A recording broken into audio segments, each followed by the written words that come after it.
Our next lecture is called Your Health, Your Choice. And because that's really what we're going to talk about.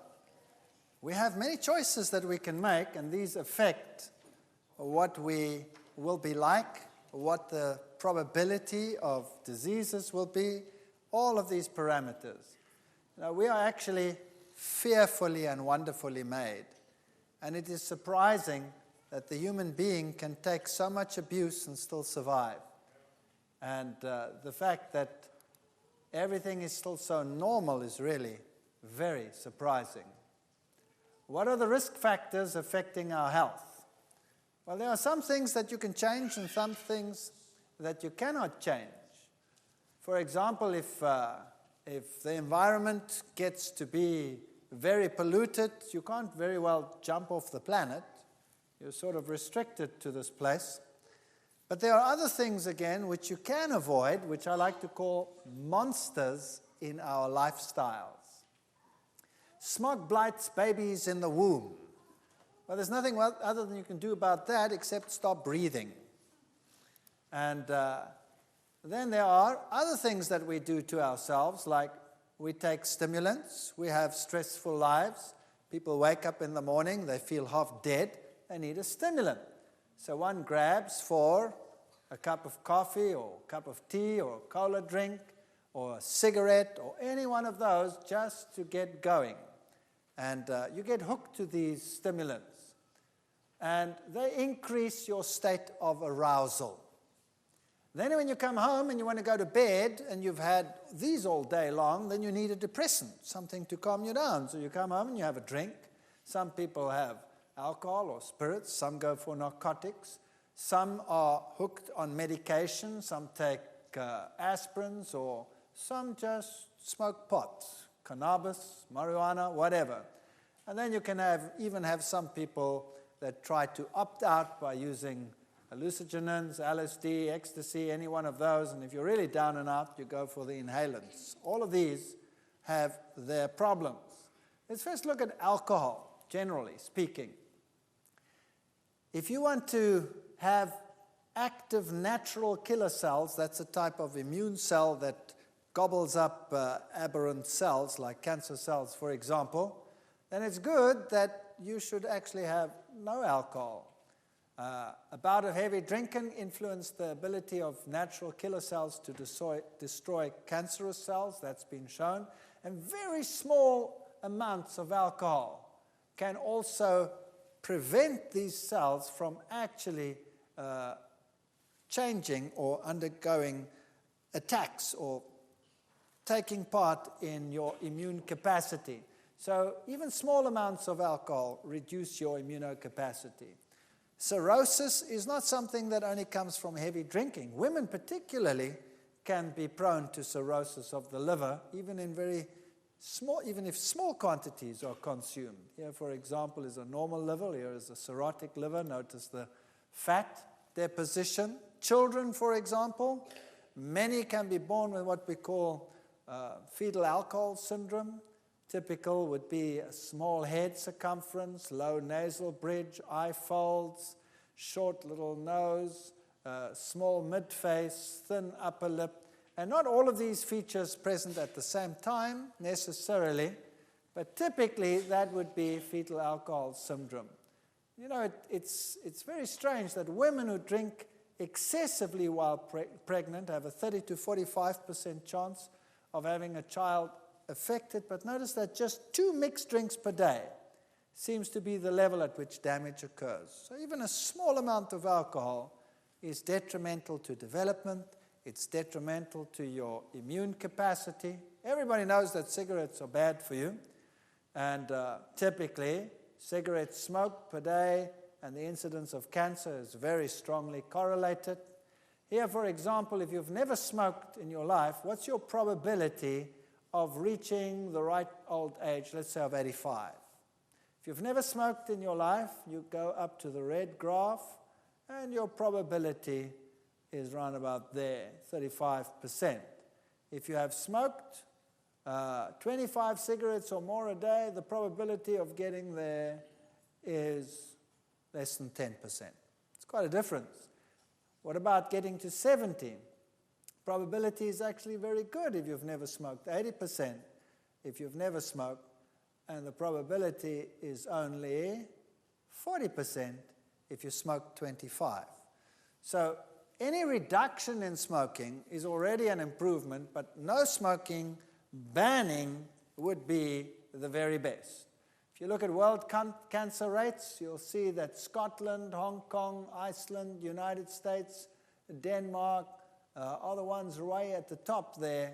And it seems like some of the industrialized countries are not doing too badly. Today there's a slight shift towards the non-industrialized countries. Lung cancer in the United States, males started smoking since the 1950s quite heavily, and then it increased rapidly to the 90s. Women lagged behind in this social adventure and only started smoking in 1965. Probably because women are more intelligent than men. Isn't that right? Absolutely. It must be, right?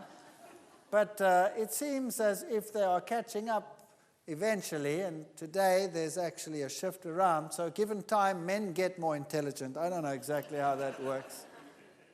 Obviously, that's a pretty bad tumor over there. You don't want a lung that looks like that, or this is a typical smoker's lung compared to a smoke-filled lung of a non-smoker.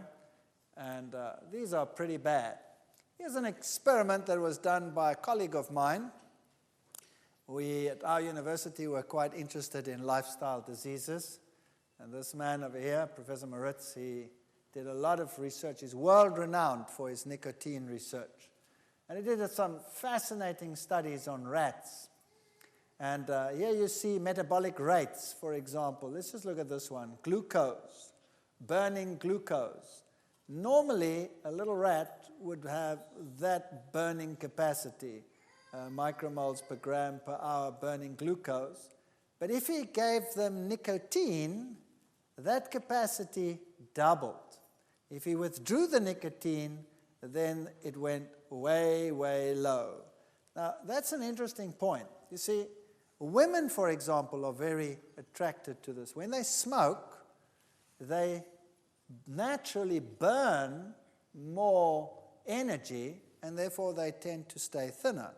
When they give up smoking, that capacity drops to less than half, and they tend to get fat. That's why women don't like to give up smoking, because they get fat. Whereas normally that would be your level somewhere between the two. So if you give it up long enough, your metabolism would increase again. So the only thing you can do then is remain active and fit to prevent this from happening. But here's something very interesting that he found. If he took a pregnant rat and he gave the mother nicotine, that's the equivalent of simulating a mother that smokes during pregnancy. And then the pups were born, and he keeps on feeding her with the nicotine, simulating someone smoking, 1 milligram per kilogram body mass, and gives it up to day 21. That means the little ones are still getting the nicotine in the mother's milk. And this is what happens to the baby's lungs. This one over here is one that receives nicotine, this purple one, and this is one that doesn't. These are the babies. So the babies never actually directly get nicotine, they just get it indirectly from the mother. And you will see that when they are born, the lungs are pretty much the same, but as they develop the lungs, so the alveoli volume gets large compared to one where the mother did not get any nicotine. The alveoli volume actually gets small. Now that's important. So the babies from a mother that smokes, in brackets, would have large air sacs. And the babies from a mother that does not smoke would have small air sacs. Not only that, if we look at the number of alveoli, we have the same thing. Here is a mother, the babies of a mother that never smoked, and you'll see that the number of alveoli increases dramatically with development, where it also increases in the group where the mother did smoke, not as greatly. So there's a great difference in the number of alveoli at day 42 of development. So what does that mean? Simply this, that if a mother smokes, her offspring is likely to have large little air sacs in the lung and few. Whereas if the mother did not smoke, the air sacs would be small and many. Now, what is preferable?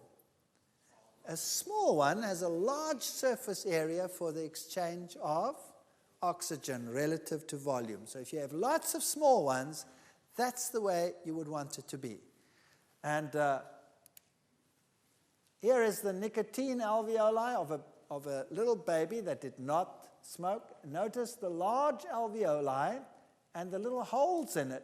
It actually tears and the lung actually bleeds internally. This is the baby that never ever smoked. It just inherited it from the mother. And here's one where the mother did not smoke, and you'll see nice tiny little alveoli. That's just a size measure over there.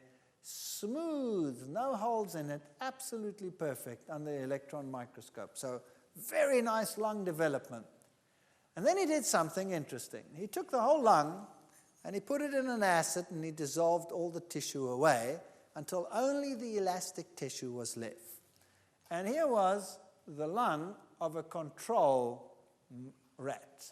In other words, once all the tissue had dissolved, that's what left. That's the elastic tissue. It looks like a sponge. If you took the same age one from a mother that had, in inverted commas, smoked, that's what it looked like. Wow. So basically, that is a lung of someone who has emphysema. That lung is so useless. The air sacs are large and floppy, and the elasticity of the lung is poor. So some people who have children do this to their kids. I believe my wife is one of them. She has the worst lungs under the sun.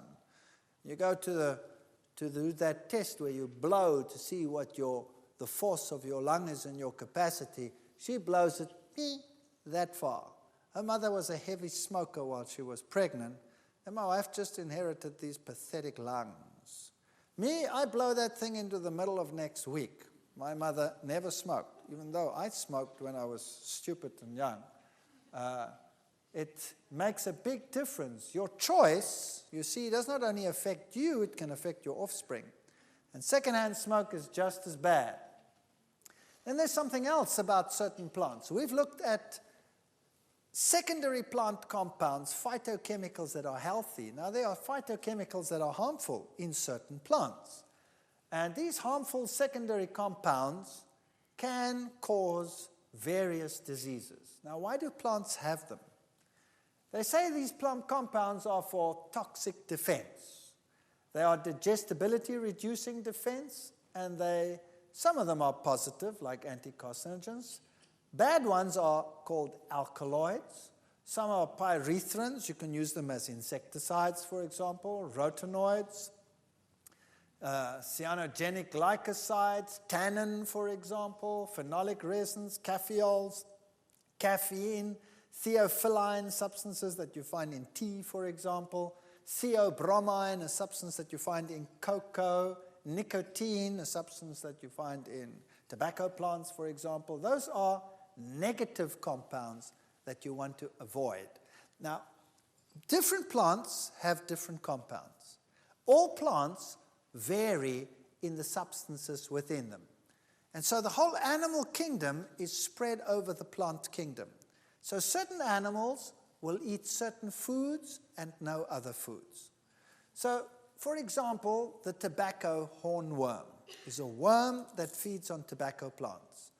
And it has an enzyme which neutralizes nicotine. So that worm can eat that plant from morning till night, and the nicotine is neutralized and excreted as though it weren't even there. But it's also attracted to the nicotine. It's its target, and it goes and it eats it. The koala bear is attracted to eucalyptus oils. And the eucalyptus oils are eaten and attracts the animal, and that's its diet. It sticks to that diet. Another animal comes along, tastes eucalyptus oil, and goes, doesn't eat it. And so the koala bear has assured that that's its diet. And so the animal kingdom is spread over the entire plant kingdom in the world. Now, it's very interesting that an ungulate, For example, the eland, which is the largest ungulate in the world. That goes along and it will eat acacia leaves. And the same happens as would happen in tea or in coffee. And we'll talk about that as we go along. Here's the coffee bean. That contains caffeols and it contains caffeine. Caffeine and theobromide, the one that you find in cocoa products, are very, very similar. Fatty acid concentration gets increased when you consume these. Blood pressure increases, stomach acid. Adrenaline, noradrenaline levels start increasing, gives you a fight and flight mechanism, a stress reaction. Digestion and absorption time is increased. Caffeine is toxic. It interferes with muscle action. It's an enzyme suppressant. It's a carcinogen. 500 grams of tea contains enough caffeine to kill 1,000 mice. That's just one packet of tea. And it's mutagenic. For example, tetragenicity, more than the normal number of fingers, hair lip, and cleft palate. If you feed rats caffeine, then they develop tetragenicity, more than the normal number of digits. Or they develop hair lips, cleft palate, and what they also develop is exencephaly. There's a higher incidence of exencephaly, the brain developing outside the body. And that's not too uncommon in the world today either. These are the substances that you find in tea, coffee, and cocoa. Theophylline you find in tea, theobromine you find in cocoa products, and caffeine you find in tea and in coffee. Now, these substances would normally prevent animals, other than those that are adapted for that particular compound, to stay away from those plants. And that is a way in which the animals are spread over the plant kingdom. Now, what happens when an animal consumes something that it's not geared for? Well, then it has all these negative reactions. So what happens when, for example, you take caffeine into your system? The first thing that happens, besides all those negative effects, is that the caffeine causes your adrenal gland to release hormones. Two of them, adrenaline and cortisone. And adrenaline is the fight and flight mechanism, hormone. So you are geared to defend yourselves or to run like blazes. One of those two, right? The cortisone, on the other hand, is there to prevent inflammation in case of damage. And it is also there to make sure you have enough energy to do the fighting and the running. So what happens is the cortisone affects the liver, and the liver releases huge amounts of glycogen into the bloodstream. And that's the same as taking a huge glass of sugar water. So you have all this sugar suddenly coming into the bloodstream, ready for the action, the stress reaction that you're going to take part in now. But why do people drink coffee? To go for a heavy run or to beat someone up? Yes or no? No, just to wake up. And where do they sit while they're doing it? At their desk at a computer. So what happens? All of a sudden you drink your coffee and you get a glucose surge. That means you wake up. And in actual fact, you're getting ready to run or defend yourself or beat someone up. But you don't. You just continue with a computer. So now what's your body going to do? It's going to say, whoa, I have an emergency here. So it has to react to this glucose surge, so it releases insulin, and down come your glucose levels. And then all of a sudden you're hypoglycemic, like we discussed just now.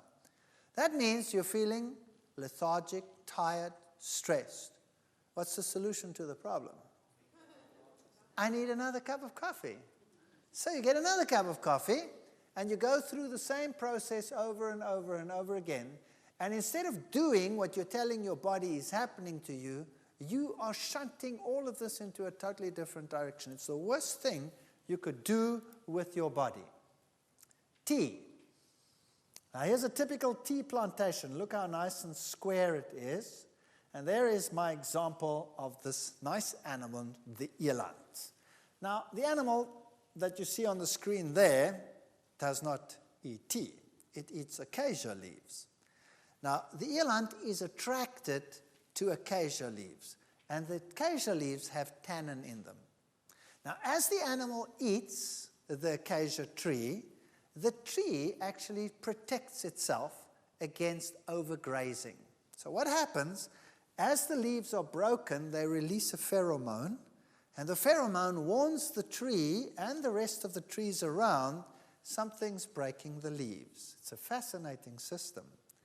And the trees respond by increasing the levels of tannins in all the leaves. And then at a particular point, the eland will bite and the leaf is astringent. And so it will leave the tree and go somewhere else. It won't eat the tree next door because that one's been warned as well and also is impalatable. So he'll walk about 50 meters and then he'll start grazing again. And then the same happens, and that's why the animals graze and walk and graze and walk and graze and walk. It's a marvelous system. Evolutionists say it developed by evolution. I believe it's design.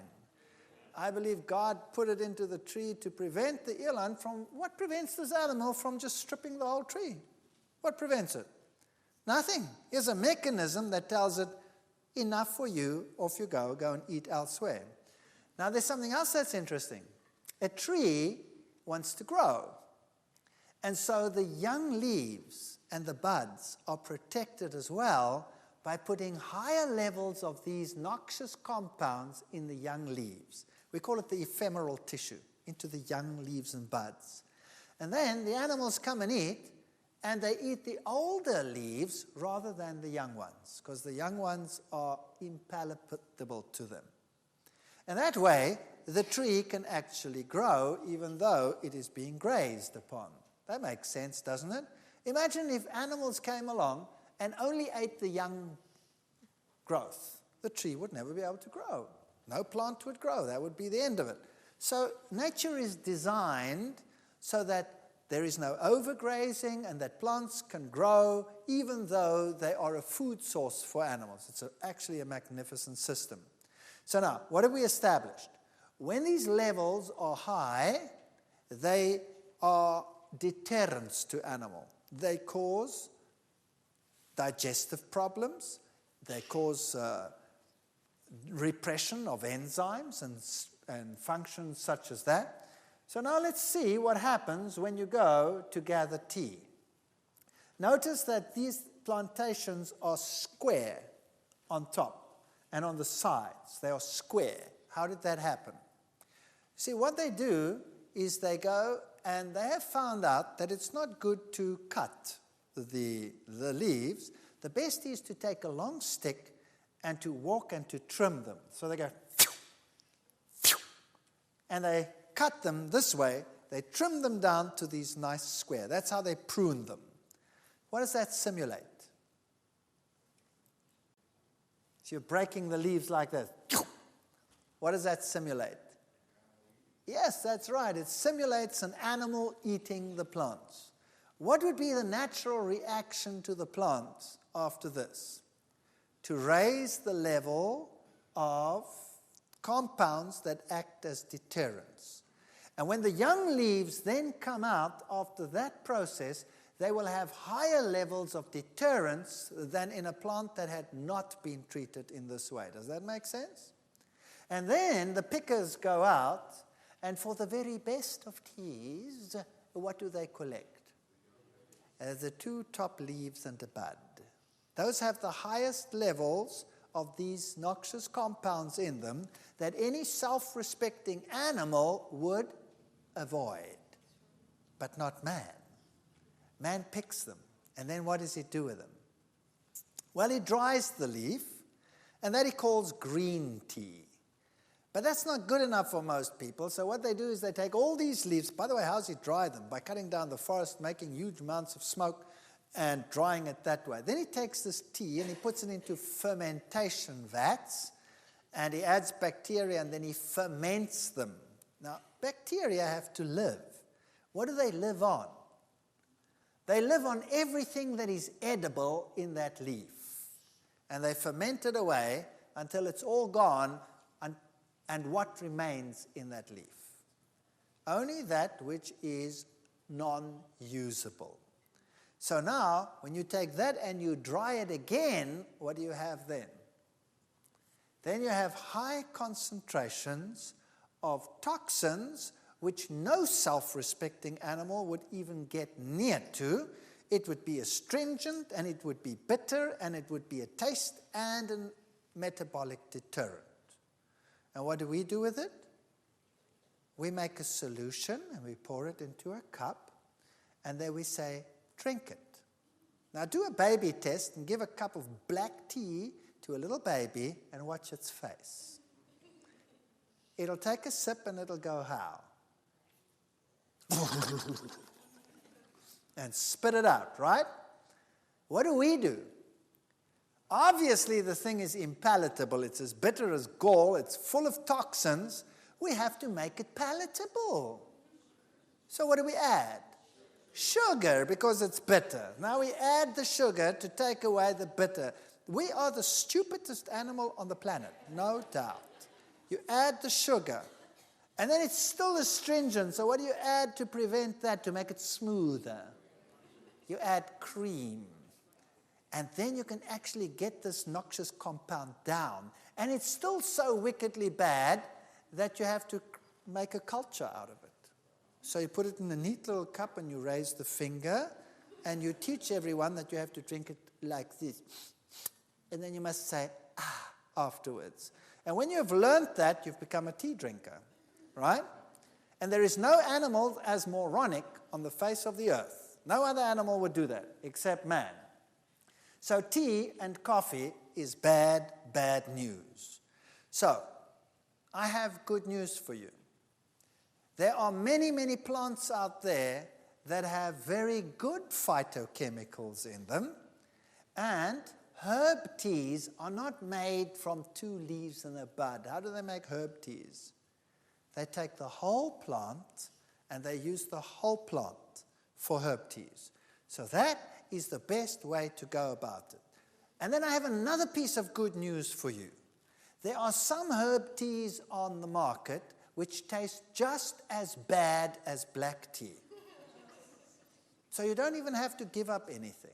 You just switch to a horrible herb tea, and then your problem is solved. And you add whatever you wanted to make it palatable. But the good news is there are herb teas that are actually palatable. So do yourselves a favor and a flavor. Switch to herb teas and cut out the ones with the alkaloids. Sources of caffeine, for example,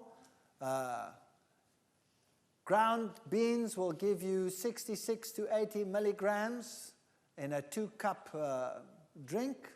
Filter drip will give you 110 to 180. So those are your typical coffees. Decaf will give you very little, but decaf contains the extractant, which is equally harmful because these are normally organic compounds with which they dissolve the caffeine out. So you're losing the caffeine, but you're gaining the extractant. Teas, as you see, are also quite rich in caffeines, and then your cola drinks also have caffeine. So Coke has a double whammy, 12 teaspoons of sugar, plus it has caffeine. It gives you a double whammy. So Coke actually should never be consumed by any human being. In fact, that company, well, what's the name of the product? Coke. Why?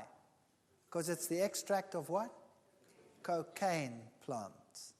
And these days they have to extract the drug, but it makes it addictive, or it used to in the past probably, and now they just add caffeine to solve that problem, because that'll make it also addictive, because they'll make you constantly hypoglycemic and on you go, and it makes it addictive. Chocolate products are bad, bad news.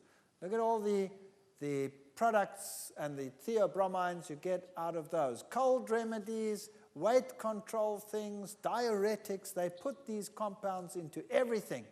For example, a simple slab of Cadbury milk chocolate, 1 ounce, will contain 44 milligrams of theobromine. Chocolate syrup, 2 teaspoons, 89 milligrams. Chocolate flavor, mixed milk, 120 milligrams. We give it to our kids all the time. I don't understand why we do that. These days you can buy soy milks that have got chocolate and cocoa products in them. Well, why don't they make one with carob? Why do they have to make it with caffeine and theobromine products? I wouldn't drink it. I'd just watch people drink it. Now, that's one thing we can avoid. Remember, this lecture is called Your Health, Your Choice. It is your choice whether you want to drink cocoa products, whether you want to drink teas and coffees, when you could drink herb teas, and you could replace your cocoa products with carob products and retrain your palate, and you don't really have to give up anything, you just switch to something better. And there's something else that we do. Fats and cardiovascular diseases. The type of fats we consume are very important in terms of how we live and how we die. For example, amongst men, the big killer is heart disease. And about 27% of men will die eventually of heart disease. In women, the situation is better, or so they might think. Only 18% of women are less likely to die from a heart disease. But here's the problem. Here's a New Scientist article. Surprise, the truth about women's hearts. If a woman gets a heart attack, she is 72% more likely to die from it than a man. 72% more likely to die from it than a man. Why? Well, the reason is that a woman has these estrogen hormones. And estrogen is what's going to cause the problem. When a woman gets a heart attack, then the heart goes into fibrillation, but not only the heart, the big vessels coming out of the heart, the vessels themselves go into fibrillation. And that's what will give them a far greater risk of dying.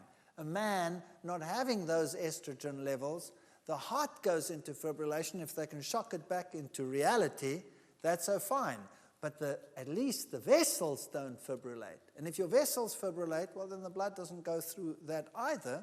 You cut off the oxygen to the brain, and then you die. So a woman is more likely to die from a heart attack than a man.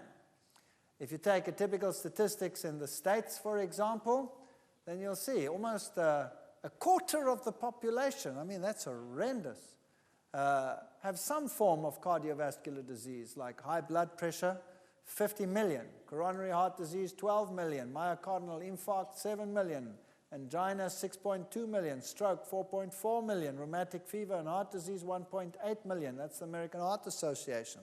That's pretty horrendous. And cholesterol levels are very, very high.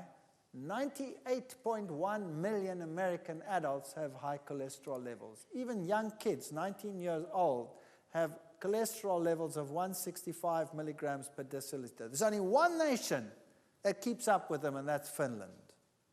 No other nation. And that's the reason why. That's the diet. That's a very high cholesterol-forming diet. Dairy products are very cholesterogenic. Eggs, meat products, those are the ones. Seafoods are relatively high too. And roe, for example, 300. Salmon is pretty high. Shrimp, all of these products, especially down here in your state, very high cholesterol diets that we see over there. Dairy, one of the very high cholesterol foods. We'll deal with that later. Whereas high-fat foods in the plant kingdom, like avocados, coconuts, they are not cholesterogenic. There is a notion that they will cause high cholesterol, but they don't. They don't cause high cholesterol at all, because the protein associated with it is plant protein. It actually lowers cholesterol. And the avocado, the oil in it is a monounsaturated oil, and it lowers your cholesterol level. So no high cholesterol from those products. Here is a typical way in which clotting and plaque formation forms. This is what you want. You want a nice, squeaky clean blood vessel without any of these compounds. People today say that cholesterol is not really the problem. In actual fact, they're right. Cholesterol is not the problem per se. It's the way in which the cholesterol is distributed that's the problem. Here's the Framingham heart study, which clearly shows that the more cholesterol, the higher the risk of cardiovascular disease. So yes, the risk is higher, but how the cholesterol is distributed plays a very, very important role. If you have cholesterol clogging your arteries, then the arteries' lumen becomes smaller, and then you have a greater risk of a disease. Typical plaque formation. Notice how small the lumen has become. This is a person who has died of a heart attack, and you can see the clogging of the arteries over there. So a plaque is this mass of fat and cholesterol. Arteriosclerosis is hardening of the artery. Often calcium deposits come in there because you have such high acid diets that the calcium even deposits in the blood vessels. Then you can get clots, and they can start floating around and cause strokes and heart attacks and all kinds of problems like that. And by the way, if you're an African American, then you have twice the probability of getting these diseases than if you are a European white stock. That's just the luck of the draw. It just happens to be so. And I think the reason is that the population that is derived from black Africans in Africa has had a shorter time to adjust to high-fat diets than the Western typical European society. So that's just something we have inherited over time, a greater capacity to deal with a bad diet than the poor black people have that have had a shorter history of such diets. Now here's something that's very fascinating. The American Heart Society started warning against saturated fats and said they were the ones that caused heart disease. And by the 1970s, this started taking effect. And the average American started changing his diet, taking more polyunsaturated fats and less saturated fats. Is that correct? And they told everyone to switch from what to what? From butter to margarine. That's right. And lo and behold, it worked like a bomb. Here's the American figure, and you can see that heart attacks dropped dramatically between 1970 and 1993 when this advertising campaign made the people aware that they had to change their diets. In the UK, you had exactly the same thing. They were a little bit slower in taking off, but their heart attack rates also came down. The Japanese, in general, didn't have that problem to begin with in those years. Didn't have the problem. So, obviously, the problem was the saturated fats. And so, all over the world, advertising campaigns started saying, switch to polyunsaturated fats and prevent heart disease. That was great. But what about fats and cancer? Same time period. While down came heart attacks, in the same time period, up went cancer. Breast cancer soared, prostate cancer soared. Now, what was the problem? What was the problem? World all-siter cancer rates. Hungary, Czechoslovakia, Luxembourg, Denmark, Scotland, Hungary, England, Wales, all the high-fat consuming nations were the ones that showed the high cancer rates. And so in the 80s, they started doing experiments and found that your diet is affected by what you eat, and particularly your fat intake. So the more fat consumed by a nation, the higher the risk of cancer. The Netherlands, for example, was way up there. Denmark, UK, New Zealand, Canada, Switzerland, US, those are the top of the hit parade countries, high fat consuming nations. And they clearly showed that if you fed a rat a carcinogen, that's something that produces cancer, and you feed it a high-fat diet, then it has more cancer than if you feed it a low-fat diet. In fact, twice as much cancer. So obviously, fat caused the cancer. And the types of cancer particularly were breast cancer, colon cancer, rectal cancer, prostate cancer, and pancreas cancer. Those were the cancers that were induced by fat products. Well, breast cancer and prostate cancer, look at the prostate cancer. Switzerland and Norway are top of the hit parade. I'll be dealing with that when we're dealing with dairy products. Breast cancer, England and Wales, Denmark, Scotland, Ireland, and those countries, New Zealand, all the heavy animal fat nations were the ones that were involved there. Colorectal cancer, the same sort of picture, New Zealand at the top, Hungary, Denmark, those are the top cancer countries in the world. So what you eat affects your health. Now in the next session, we will be looking at what it means to change the fat in your diet.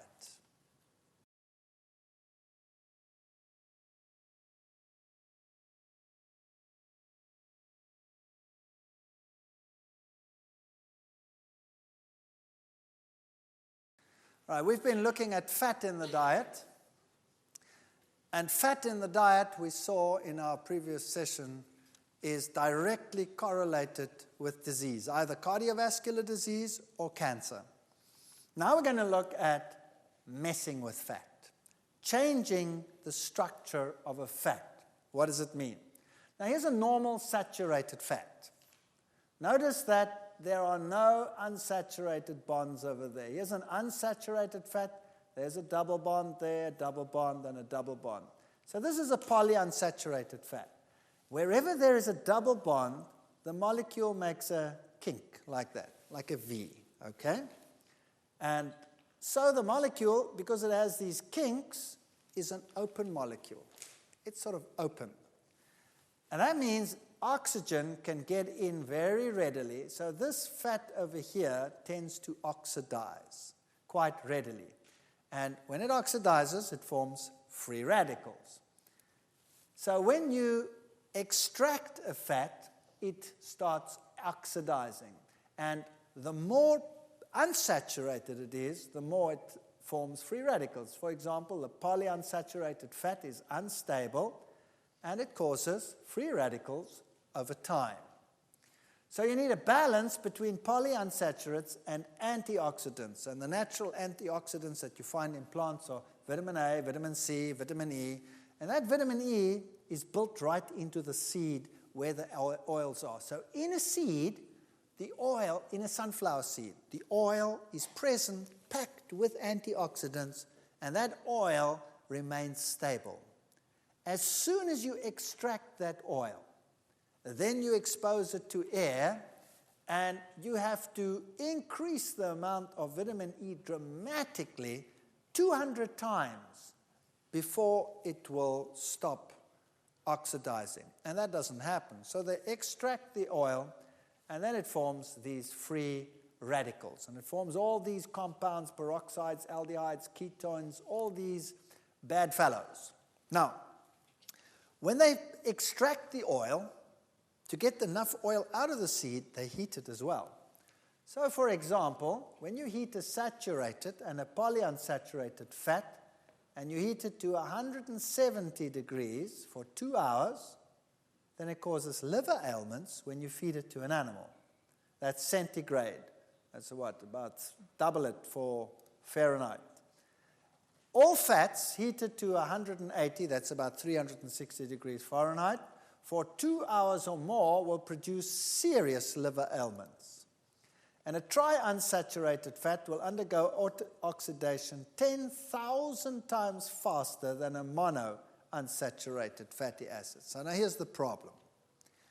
When you extract that oil out of the seed under heat, normally they heat it to up to 200 degrees centigrade. That's 400 Fahrenheit. And they do that for 2 hours. So by the time you buy it, that oil would already cause serious liver ailments to a rat. Now, what do you do with the oil when you buy it? you cook with it. So you heat it. To what heat do you heat it? Very high. If you have a plate on your stove that's red, that means it's 600 degrees because you can actually see the light. You're putting your pan on there and you're heating that and you're cooking whatever you're cooking in there. You are just creating free radicals like crazy. Now, what about the corner fast food store? That has huge vats with boiling oil, and they put the French fries in there and they do their thing. How long does that oil stay heated? Wow, you are actually buying carcinogens. Could I have a packet of carcinogens, please? Large or small, sir? Well, is there a difference in the price? Yes, the more carcinogen you buy, sir, the more expensive it gets. Oh, good. Can I have some, please? Isn't that what we do? All right. So this is bad, bad news. Notice that a triunsaturated fat oxidizes 10,000 times faster than a monounsaturated fat. Now, we know that the saturated fat is not really good. And in fact, animal saturated fat is the very worst of all. Do you know why? Because it has no antioxidants. Zero. None. So when you take an animal fat and you fry in that, it oxidizes quickly because there are no antioxidants in it. If you take a plant fat, it at least has antioxidants in it. Now, which fat would therefore be the very best fat to take? A tri, or a mono, or a saturated? Which one? Notice the mono will undergo oxidation 10,000 times slower than a tri. So which is the best fat to take if you're going to use an extracted fat? Mono. No doubt. Mono will be the best one to use. How would you like to have it extracted? Heat extracted or cold pressed? Cold pressed. See, it's all very logical. And you can choose. You can go to the store and you can choose carcinogen or polyunsaturated or monounsaturated heat extracted or monounsaturated cold pressed. It's your choice. Of course, it affects your pocket, but it also affects your health. Which one would you buy? Monounsaturated cold pressed. Which one do you think is the best one on the market? Olive oil. Why? Olive oil has stood the test of time. Canola oil is also a monounsaturated fat largely, but it's rapeseed and it has other components in it which might not be so hot, and it is a far stickier oil, generally speaking. So the one that one, if one is going to use it, would be mono olive oil. And you can see that that is a saturated, polyunsaturated mono. It takes the longest before it starts oxidizing. In fact, it only really starts oxidizing after being heated for about an hour or 2 hours. So if you take a cold press and you drip that over some potatoes and you pop it in and mix it all up and put it into the oven and you bake that at 200 degrees centigrade, that's what, 380, 400 Fahrenheit, and you bake it at that for an hour, you have golden brown chips and you have far fewer carcinogens than if you used sunflower seed oil. So make your fries like that. You don't have to give them up. Don't eat them as often, but when you make them like that. Here's a typical polyunsaturated ones, linoleic and linolenic acid. Now, these are essential fatty acids. That means it is essential that we get them in the diet. We need them. We cannot live without them. We have to have them, and we can only get them from the diet. Now, what's the best way to get them? Extracted or in whole food? Absolutely. That's the best way to get them. Hydrogenated margarines and oils are another problem that we're facing today. U.S. News report, it is a violation of the law to make any claim that polyunsaturates can prevent or treat heart disease. Very interesting. What's happening here? Oil in margarines will be soya, maize, sunflower, olive, coconut, palm oil. there will be emulsifiers, preservatives, colorings, flavorings. Then you go through a process of removing the gums, natural neutralization with caustic soda, bleaching, filterizing, and then a process called hydrogenation. Heat and a catalyst and hydrogen. It's filtered, neutralized, bleached, deodorized, etc., and then they make the margarine. All right. Now, oil is a liquid. Plant oils are liquids, and polyunsaturates are liquids more than saturates. So now, normally, all oils naturally are in a form that we call the cis form, which means if you have your double bond, the two sides of the chemical arms are on the same side of the double bond. Now, when you change this fat and you hydrogenate it, you switch the one arm round. So then you have what we call a transform. Now, they are on opposite sides. I always explain it to my students. It's like giving someone a hug. If the two arms are on the same side, you can give him a hug. But it's very hard to give someone a hug when you look like this. It's very hard. So this form is the only form that our body recognizes. We have enzymes for this form, but we don't have enzymes for that form. Now, why do they change the form from this form to that form? The answer is this.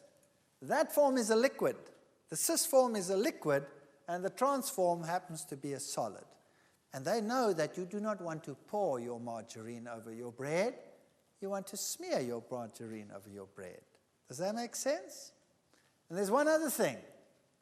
When it is in this form, in the trans form, the bacteria don't have the enzymes to recognize it either. Which is good for the industry. That means that fat will not go rancid. But you know what? The younger generation doesn't know what rancid is. They don't know. This has gone rancid. When last have you heard that? It doesn't exist anymore. Why not? It doesn't go rancid. Why doesn't it go rancid?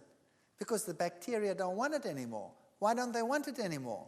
Because they can't digest it anymore. Good news, they have the same enzymes to digest it that you have. That means you can't digest it either anymore.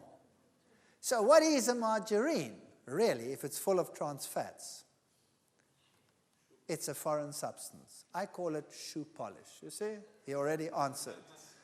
I call it shoe polish. It's good for shoes, but for human consumption, no. So now you have a fat in you that you do not recognize. What do you do with it? What are you going to do with it? You're going to store it where you won't ever use it. Don't you store the things you don't use in the upper cupboards, right? So you will store it under the skin, as far away from the heat source in the body as possible. And then it starts getting into the connective tissue and it makes bumps. And you look at it and you say, ooh, I've got cellulites. And you start training like crazy, but you know that stuff just doesn't go away. Have you noticed that? Cellulite just won't go away. The only way to get rid of it is to stop eating this plastic, which is trans fat, and exercise, and eventually it'll go out through the skin because your skin is oily, the cells burst, and the fat gets released that way, and that solves your problem. So trans fats are not a food. They are not fit for human consumption. They were never meant to be a food. They are good for the industry, and I have found out over the years that whatever is good for industry is normally bad for you. Isn't that so? All right. Now, unfortunately, they found out that if they add a certain percentage to normal oil, so that it still stays liquid, the bacteria don't like it as much either. So when you buy oils, sunflower seed oils liquid, read on the label, and it says sometimes partially hydrogenated. Have you read that before on the label? That means partially unfit for human consumption next time you read it, okay? And so don't use it. If you're going to use a margarine, use one that contains no trans fats, only natural oils, and uses something else to make it thick, like cornstarch or something like that they normally use. You can buy margarines like that, but generally speaking, any extracted oil is bad news. Let me explain why. Take a breath. Let's continue. Think about this.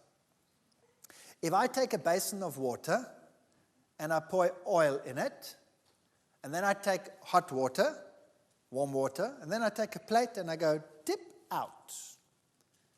What will my plate be like? Oily. If you run your finger along it, you'll have a film of oil on it. Isn't that right? Now, if you take free fat and you put it into your stomach, that's hot water, 37 degrees. Now you put food in it, and you dip it in, and each piece of food has a layer of oil on it. That means the enzyme, which is water-soluble in your stomach, can't get through, and it takes longer to digest, and you get fermentation. When it goes through to the rest of your intestine, you add bile salts, and the fat becomes miscible. It's already there, and the fat goes into the blood here in the top part of your intestines already, and it ends up in your blood, and now your blood has fat in it, and all your blood vessels, consider them plates that you're going dip, dip, dip, dip, dip, dip, dip, dip in the fat. And now your blood vessels contain all these, and the exchange of oxygen is slowed down. That means you're getting less oxygen to your brain. That is why if you have a fatty meal, very soon thereafter you go, and you fall asleep. Isn't that right? Whereas if you had no free fat in your diet, it would first have to be digested. It would be released as free fat lower in the intestine. It would be absorbed way low down and not go straight into the normal bloodstream. It would first go into the portal system, first go to the liver. The liver would work with it like a factory, take it out and pass clean blood to your heart, and you would never have that. So if you had a whole food diet, you would stay awake. And you come to your class and your students are all asleep. It's a nightmare. It's a nightmare. So, switch to margarine. Women who eat 4 or more teaspoonfuls of margarine a day have a 66% greater risk of heart disease than women who have margarine less than once a month. Now, why is that? The trans fatty acid levels in the margarine seems to be the problem. So, you don't want trans fats. Trans fats are not a food, and they cause cardiovascular disease, and the polyunsaturates, they cause cancer. Margarine is not a good idea. Not a good idea. So what do you replace it with? There's another lecture coming up on that. Mopping up free radicals, we've already discussed it. So what you want in your diet, because we're going to face these hazards in the world, is you want lots of fruits and vegetables and natural foods such as these in your diet to help you cope with that situation as we discussed it in the previous lecture. All of these will help you mop up those free radicals. And it's very important that you don't just look at them, you actually eat them. Now I want to speak about one real hazard in the world today. I just want to make it quite brief. And that is additives. Here you have another choice. So we've seen your health, your choice. You can choose the oil that you want to buy. You don't have to give it up. You just choose the one that's going to be best for you. You can eat it in the whole form, or you could eat it in the extracted form. There are many, many things that you can do. But you can also look at what they put in the food, the additives. Today, there are about 8,000 additives listed by the World Health Organization. The number is increasing dramatically. Anything from anti-caking agents, anti-foaming agents, dyes, bleachers, bulking agents, emulsifiers, stabilizers, firming agents, flavorants, gelling agents, preservatives. The list is just endless. And there are many food intolerances that people have. You have non-immunological toxic effects, and then you have immediate ones, delayed ones, psychological effects, physiological effects. 10 to 20% of the population is asthmatic. Much of this can be alleviated just by getting rid of the additives, like Sulfate oxidase deficiency leads to asthma. Dairy products is another one we'll be dealing with later. Now, the food additives are used as all of these components for colorants, etc. Some of them are used during processing, like foaming agents, anti-foaming agents, pH control agents, and all of those.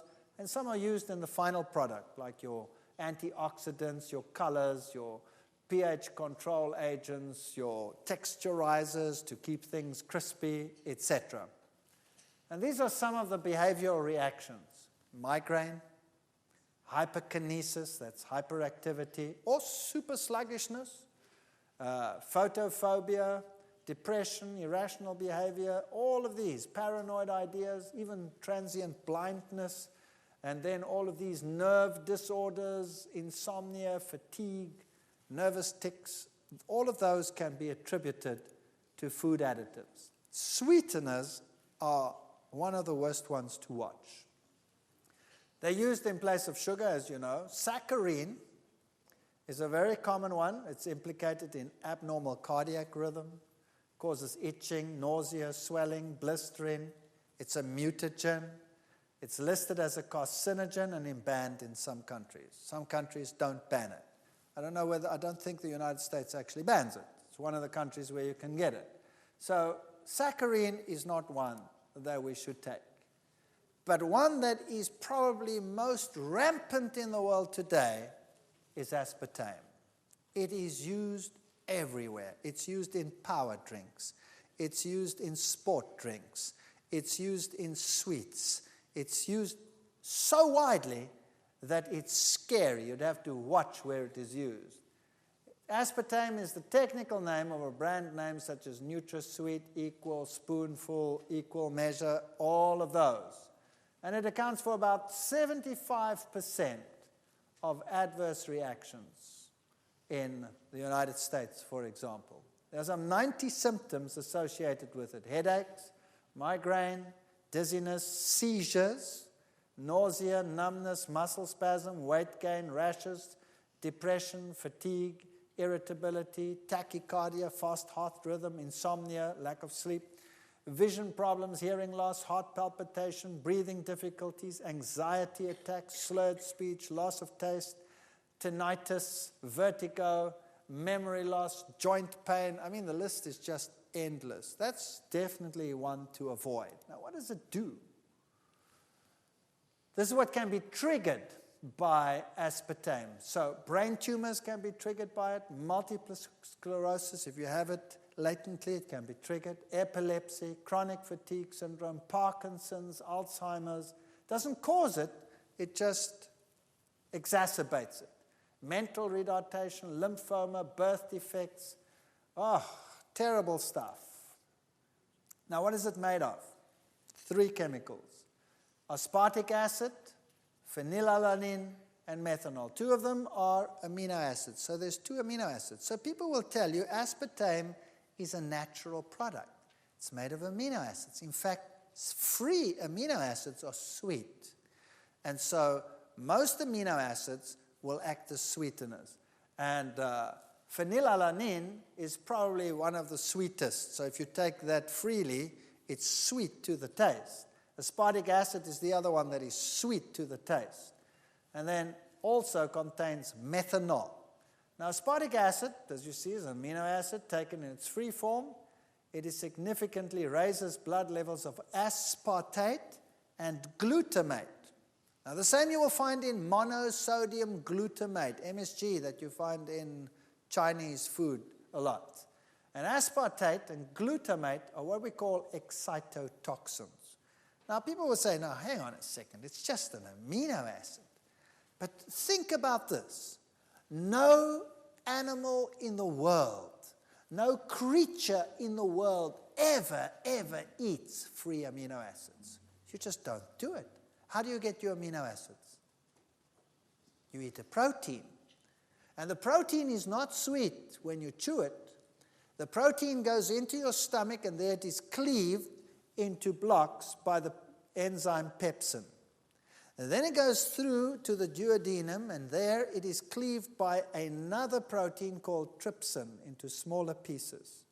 And then it goes further down in the intestine, and then the amino acids are cleaved off one by one by what we call exopeptidases, enzymes that cut them off piece by piece.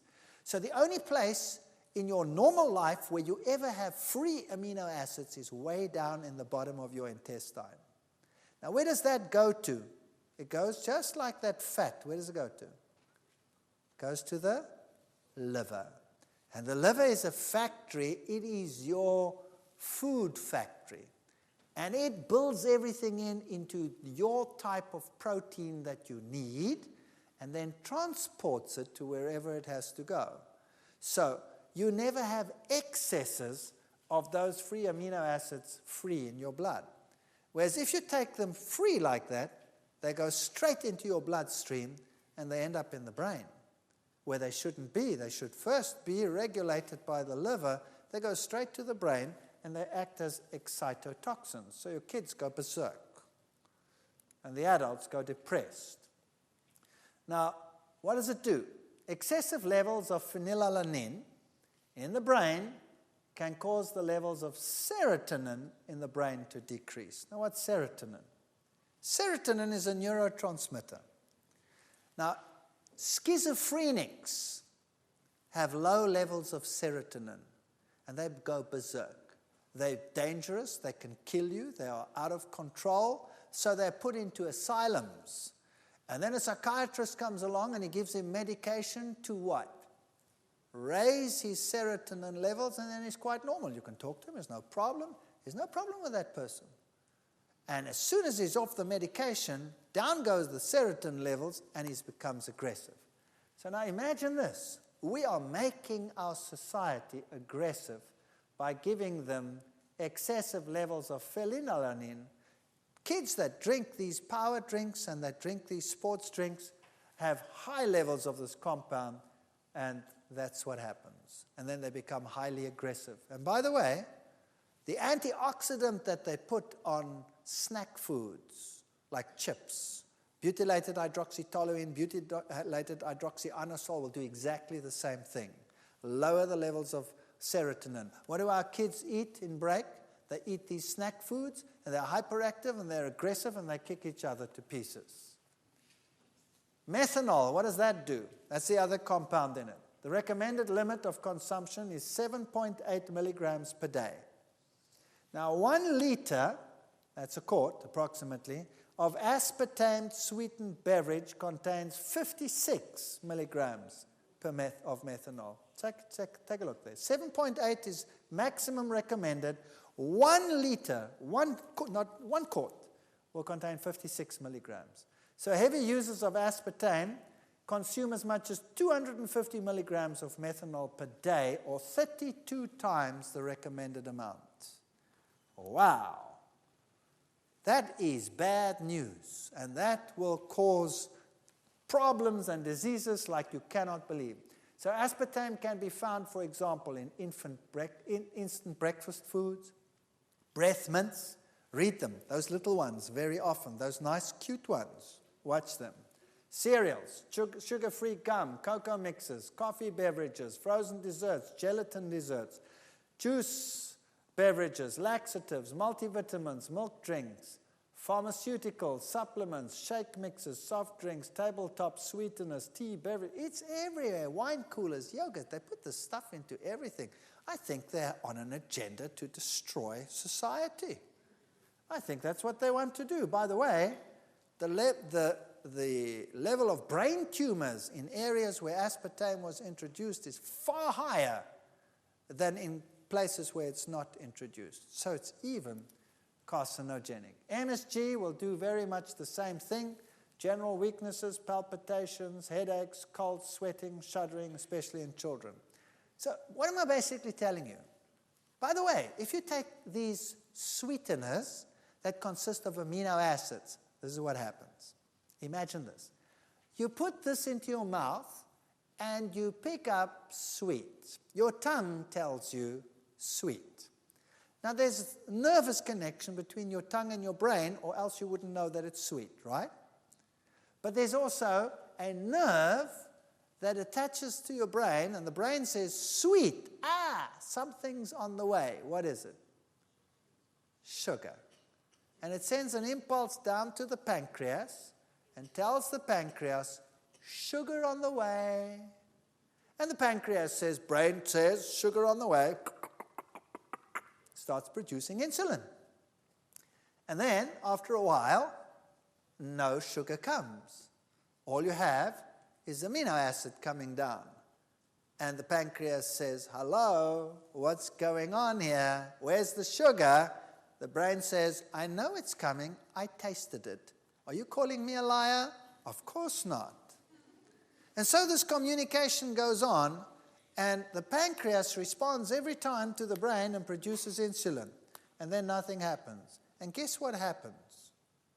It's just like a kid that you tell something too often. What do? They filter it out and they don't even hear you anymore. And so the pancreas stops reacting. And now you have a big something sweet. And the brain says, sugar on the way. And the pancreas says, and suddenly the sugar's in the blood. And then what you have? You have a crisis. You have too little insulin production. So sweeteners, bad news.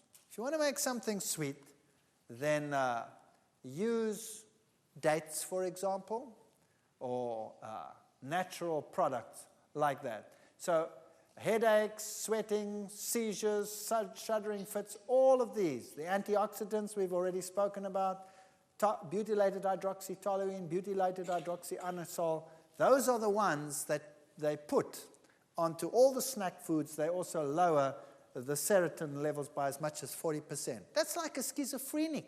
You're turning your kids into schizophrenics.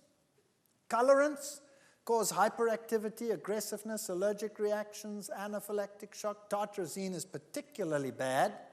Preservatives, the sulfites that they use, they cause asthma attacks, for example. It's also a mutagen. So if you buy something that has been sulfur treated, then what you do is you soak it. Say dried fruit. Just soak it, throw the water off, and then you don't have that product on there anymore. Sodium benzoate is a very common preservative in most dairy products. All margarines have it just about. It's very similar to tartrazine, so it's a hyperkinetic. You want to avoid those. The nitrates are carcinogenic, the nitrites that they put into cold meats and cheeses, but we'll cure you of that, so that's no problem. So when you're reading these bottles, it's a nightmare. Going shopping in a supermarket has, for me, become a nightmare. And I stand in front of the racks and I read the labels. And I put the product down. Anything, peanut butter. You want to go and buy peanut butter? You read the labels. And I call the supermarket manager. My wife freaks. She runs away. And I say, excuse me, sir, I'm looking for peanut butter and I can't seem to find it. And he says, but sir, there it is, right in front of you. I said, no, sir, not toxic waste, peanut butter. Let me show you. And then I give him the list of the ingredients and I tell him what each of them does. And I say, don't you have peanut butter? This and this and this and this brand don't have those things on it. Why is it that you only have these brands on your shelf? Couldn't you cater for people that want food and not toxic waste, please? And if enough people do that, eventually you have food on the shelves. So pressure. And learn to read the labels. And start switching to these types of foods. And I know there are problems there too, with sprays and all of that. But we'll be dealing with that as we go along. But this is health food that prevents most of those problems. So basically, your health, your choice. Start reading your labels. Don't pick the brands that have the products. Choose the ones that don't. For example, simple thing. If you want to buy ketchup, the one contains vinegar as an agent to make it sour. The other one contains citric acid. And we have both brands in my country, the one with citric acid and the one with vinegar. Now, vinegar is an end product of fermentation. In fact, bacteria will go no further in the fermentation than vinegar. There it stops. That means we don't handle vinegar very well. We don't have an enzyme that breaks vinegar down in the digestive tract already. So it goes into the bloodstream and is an acidifier. Citric acid is what you find in nature. You don't find vinegar naturally, except if something has fermented. So the natural sour in citrus, for example, is citric acid. Lemon juice is highly sour, but it is a compound that you break down readily. So if you can choose the one that has citric acid and not the one that has vinegar in it, acetic acid. And if they don't have one, phone the company and say, excuse me, why do you put this and that in your product when this and this and this is better? And if you do that long enough, eventually there'll be a brand that has citric acid. And look for it. Choose the better ones and make sure that they're on the shelves, and start putting pressure on the people out there to say that the consumer is more important than the supplier. And your health, your choice. Thank you.